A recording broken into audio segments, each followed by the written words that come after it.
Wow! You're awake! Finally!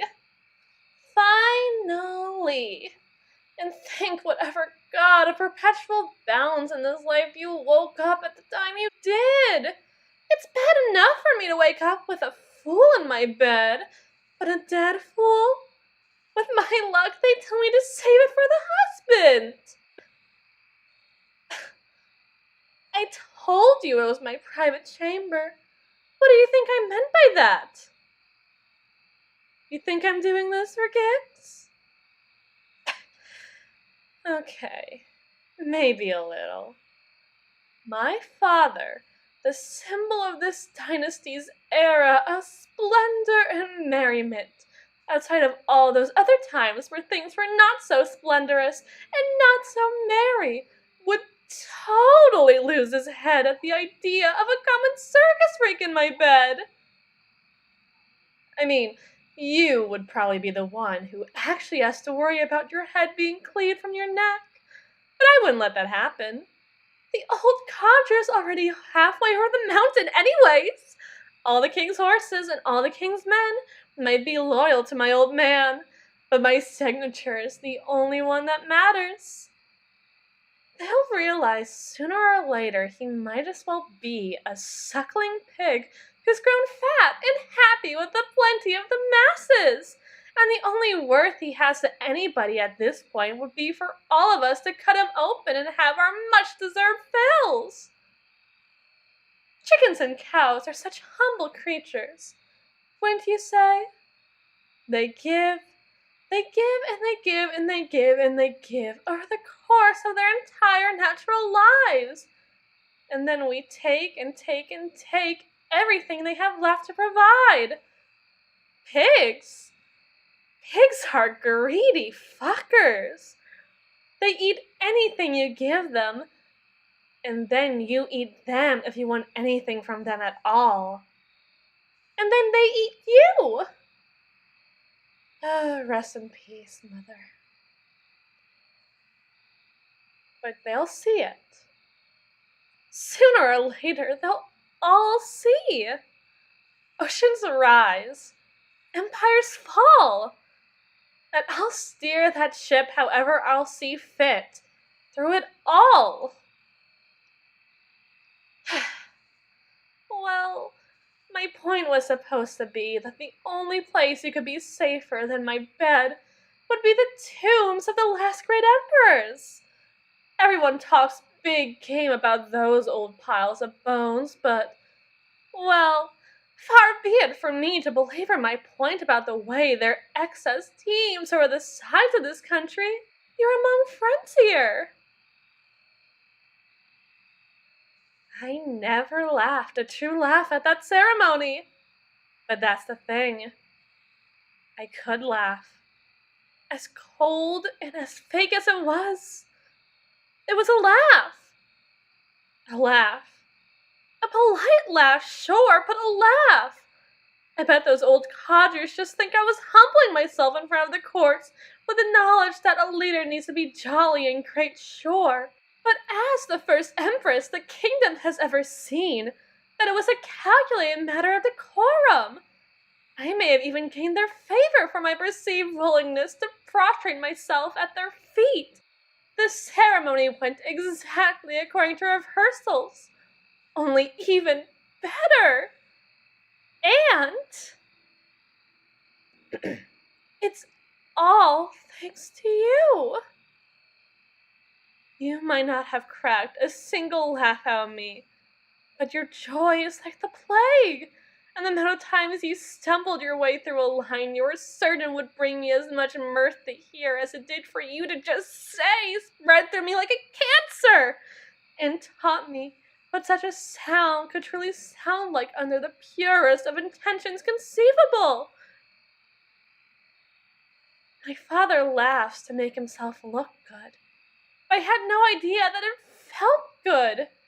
It might as well be close to enlightenment to know that joy is like having a heart full of light.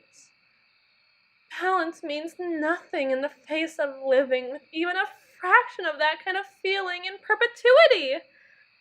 I can understand now how so many can grow round from this kind of thing, from feeling such a way.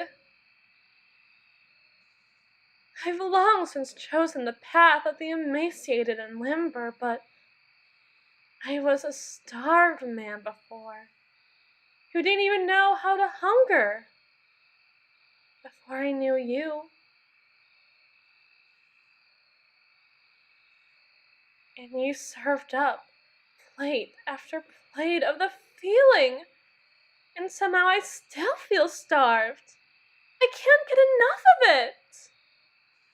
I wanted to tell you sooner, but you fell asleep by the time I got back. It's such a shame. I snuck you back a few plates. I don't know how often or how well performers who don't perform get to eat such delicacies as these, but I suppose I also must have forgotten that performers who don't perform probably don't get to sleep on mattresses stuffed with peacock feathers or 7 or so layers of cashmere blankets. Dinner went well into the night, so nothing should have gone off just yet, but I could go for something fresh myself for my late breakfast. So if you don't feel like... Late? Yes. Late breakfast. It's 2 in the afternoon. I was going to call the royal physician if I couldn't get a pulse off of... Yes, do not be mistaken. It is indeed 2. You might not be able to tell with the sky as dark as it is, but the region is... well, this sort of ordeal, this ceremony, it's held on the same day within a cycle, the same as the equinoxes or solstices for the various seasons. The passing of the throne, provided that the predecessor does not die before the successor, is done on the brightest day of the year. I never understood why before, but now that I know about the light that comes from such euphoria, I might be able to conceive of such a mindset. But the day that follows, darkness, totally, completely, utter darkness. The royal scientists and doctors have their own theories about the sun and earth and sky and how it all spins under our feet in such fanciful ways, but my father's inclined to believe it has something to do with, you guessed it, balance. I don't even know why we have doctors and scientists if you're not going to be pretend to listen to them, but a whole day of sunlight in exchange for a single day of endless night. That is indeed today. Tonight. 2 something. Your cavalier roster of clowns, You're saying they leave at sunrise? Well, now that is interesting. Well, surely they wouldn't miss a day of travel. Not when the emperor, who is the emperor will no longer pay for their bread they feed themselves with, and their circuses they use to feed themselves. If they knew of this country enough to travel through it, they surely must know the region's day of darkness, and even if the ceremony only comes once in a lifetime, this day passes by every year. My guess is that they either set up camp to wait the day out, touching the day, but wasting their rations stuck in one place, or they left. And figuring out which one it could be a fool's errand all on its own. If they've left, there's no way of catching them with potentially so many hours behind them, but if they're still here, you have no way of knowing where in the city they might have set up. It's a big city, and of course, all of this relies on the idea that they aren't looking for you? I mean, far, far be it from me to project some kind of discontentment with the authority figures in my life on a funny little creature such as yourself, but what are the chances that your troop, your group, your family are looking for you? It's a big circus, filled with hundreds of performers. Perish the thought that anybody wouldn't love you at first sight, but what good is a performer who can't perform to a caravan such as that? Not can't perform, won't let perform, diminishing your talents for the sake of sparing their own spotlight. You could make me laugh, sure, but that's like expecting to be able to whisper secrets to dead emperors the first time you cracked open a spell book. I was always going to be a tough nut to crack, and yet you got closer than anyone. Curious, isn't it? Of course, if you want to look for them, I won't stop you. I'll volunteer every soldier that I can guarantee discretion from to comb the city looking for them. But that won't change a thing if they've left you behind. Though, there is another option. Why don't I keep you? Every emperor is guaranteed a court jester to humble them before the masses and maintain that jovial candor until they pass the throne on to the next emperor.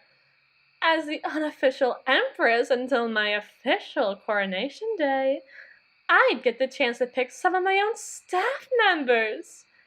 This is usually where you'd put your heavily favored fair weather friends who just so happen to be from the highest of high society positions, where they would be placed into pretend jobs like professional party planner or battle strategist or something like that. Let me put this in a way that doesn't have me rambling like an old windbag. I would like to keep you.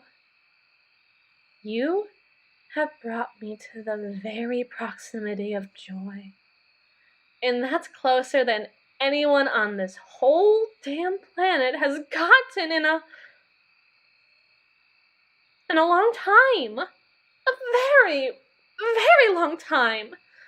Call me the special spoiled tyrant that I know is just waiting on the tip of your tongue, but I would like to keep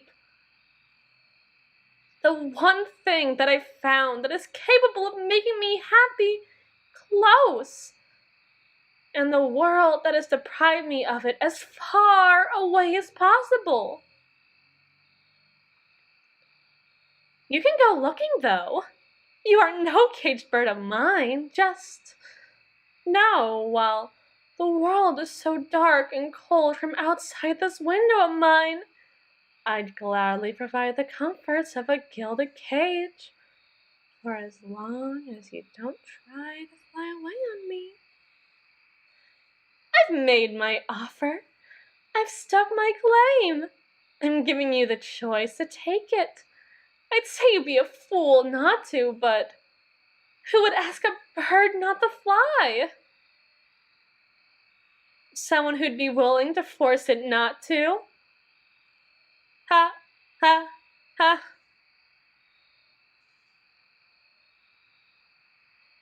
Do you not like my jokes? I'm learning from you.